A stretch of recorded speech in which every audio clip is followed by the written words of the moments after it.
जय जोहार संगवारी हो। मैं हो रोहित। तो आप मन देखा था मोर यूट्यूब चैनल रोहित सुरवंशी संगवारी हो। अभी हमन जानत रहें छत्तीसगढ़ के स्वर कोकिला ममता चंद्राकर के बारे में।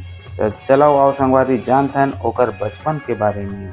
संगवारी हो वो हा दुरुक के रवैया हरे। ओकर पिताजी हा महासिंह दाऊ हा बहुत बड़े लोक कलाकार हरे।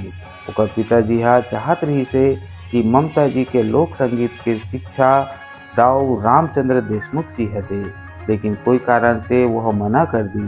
तब ममता जी के पिताजी हा एक ठग लोक कला संस्था खोलिस जेकर नाम भी सोनहा बिहान। और वो सोनहा बिहान में पहली बार 9 साल के उम्र में ममता जी हा लोक संगीत ला गईस। और ये हा वो दौर ही से जब लड़की मन ला कोनो मंच में गाय बर बहुत अच्छा नहीं समझे जाए, गलत नज़र से देखे जाए। और वो समय जैसे तैसे लड़त आगे बढ़िस ममता जी हा। और ओकर बाद धीरे धीरे आदमी मन के घलो सोच बदलत गई।